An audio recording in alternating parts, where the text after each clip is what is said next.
एक समय की बात है। एक गांव में गरीब किसान राजू अपने परिवार के साथ एक कच्ची पुरानी झोपड़ी में रहता था। राजू सुबह सुबह उठकर खेत की ओर निकल पड़ता। उसकी पत्नी सरला घर के कामों में उलझी रहती। बच्चे रोज स्कूल जाया करते, लेकिन राजू के चेहरे पर हमेशा एक उदासी छाई रहती थी, क्योंकि घर में पैसों की तंगी थी और फसल भी अच्छी नहीं हो रही थी। राजू की पत्नी सरला अपने पति की चिंताओं को देखकर मन ही मन दुखी हो जाती। राजू हर रोज भगवान के मंदिर में जाकर उनसे प्रार्थना करता। हे प्रभु, मेरे परिवार पर भी कृपा करो। मुझे भी औरों की तरह धनवान बना दो। और फिर एक दिन भगवान ने उसकी पुकार सुन ली।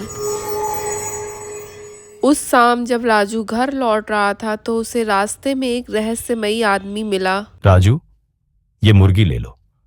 इसे प्यार से रखना, ये तुम्हारी जिंदगी बदल देगी। मुर्गी? मेरे पास तो इसे खिलाने के लिए भी कुछ नहीं है। विश्वास रखो राजू, ये कोई साधारण मुर्गी नहीं है।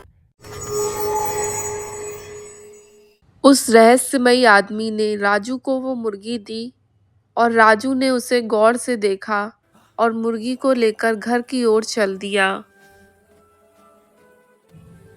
घर पहुंचते पहुंचते रात हो चुकी थी।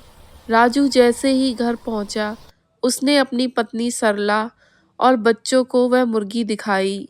सरला, बच्चों, देखो, मुझे रास्ते में एक आदमी ने ये मुर्गी दी। लेकिन इसे खिलाएंगे क्या? हमारे पास तो अनाज भी नहीं है। हाँ, लेकिन कुछ ना कुछ तो हो ही जाएगा। शायद ये मुर्गी हमारी किस्मत बदल दे।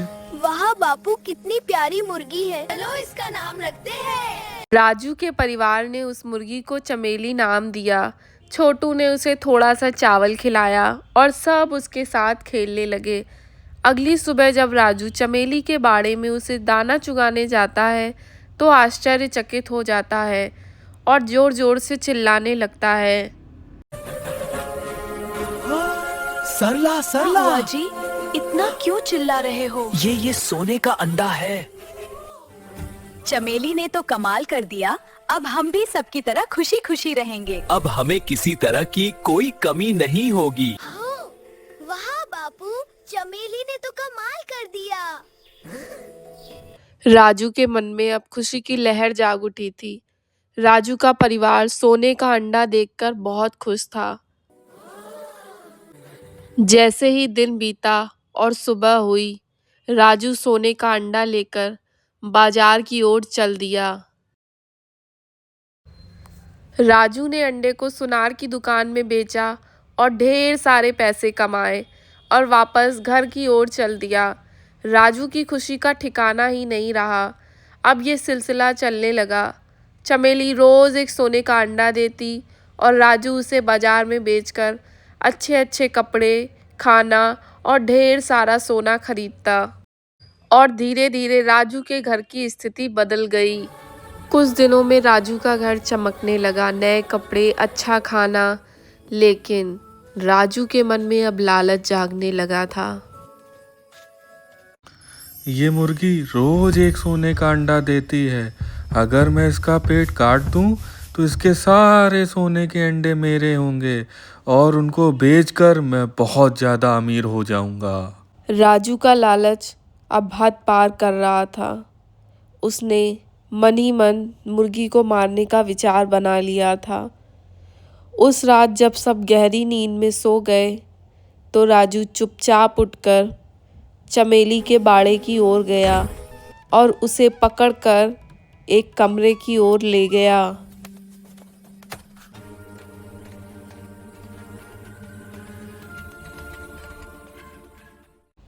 चल, अब तेरे सारे अंडे मेरे होंगे और तुझे मारकर मैं बहुत अमीर बन जाऊंगा। राजू ने चमेली को मारने से पहले जरा सा भी संकोच नहीं किया। चमेली अपनी जान बचाने के लिए फड़फड़ाती है, बेचैन होती है, लेकिन राजू को चमेली पर बिल्कुल भी दया नहीं आई, क्योंकि राजू की आंखें अब सोने की चमक में अंधी हो चुकी थीं। लेकिन जब राजू ने चमेली को मारा तो उसे पछतावे के सिवा कुछ भी नहीं मिला। वो जोर जोर से रोने लगा। मैं बेवकूफ़ था जो धीरे धीरे मुझे मिल रहा था, अब मैंने उसे भी गवा दिया। मेरे लालच ने मुझे तो बर्बाद कर दिया। मैं क्या करूं अब? राजू रात भर अपने किए पर पछताता है और जब सुबह उसकी पत्नी सरला आती है तो राजू उसे पूरा किस्सा सुनाता है कि कैसे उसके लालच ने सब बर्बाद कर दिया। राजू ने उस दिन एक कड़वी सीख ली, लालच हमेशा बर्बादी लाता है। जो धीरे धीरे मिले उसे संभालो और धैर्य से रखो। तो दोस्तों, ये थी राजू और उसकी जादुई मुर्गी चमेली की कहानी। इस कहानी से हमें सीख मिलती है कि लालच बुरी बला है। हमारे पास जो कुछ भी है उसकी कदर करनी चाहिए और धैर्य रखना चाहिए। दोस्तों, आपको ये कहानी कैसी लगी कमेंट में ज़रूर बताना और ऐसी ही दिलचस्प कहानियों के लिए हमारे चैनल को सब्सक्राइब करें। मिलते हैं अगली कहानी में।